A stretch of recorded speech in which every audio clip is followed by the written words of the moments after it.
നെഞ്ചിലൊരാളില്ലേ കിളി കൊഞ്ചണ മൊഴിയല്ലേ ചഞ്ചലമിഴിയല്ലേ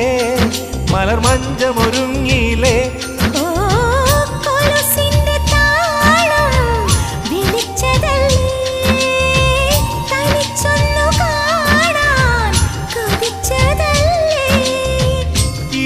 ഇടവഴിക്കാട്ടിലെ ഇലഞ്ഞിതൻ ചോട്ടിലെ ഇക്കിളി മുട്ടുകൾ നുള്ളിയെടുക്കാൻ ഇന്നും ഒരാശയില്ലേ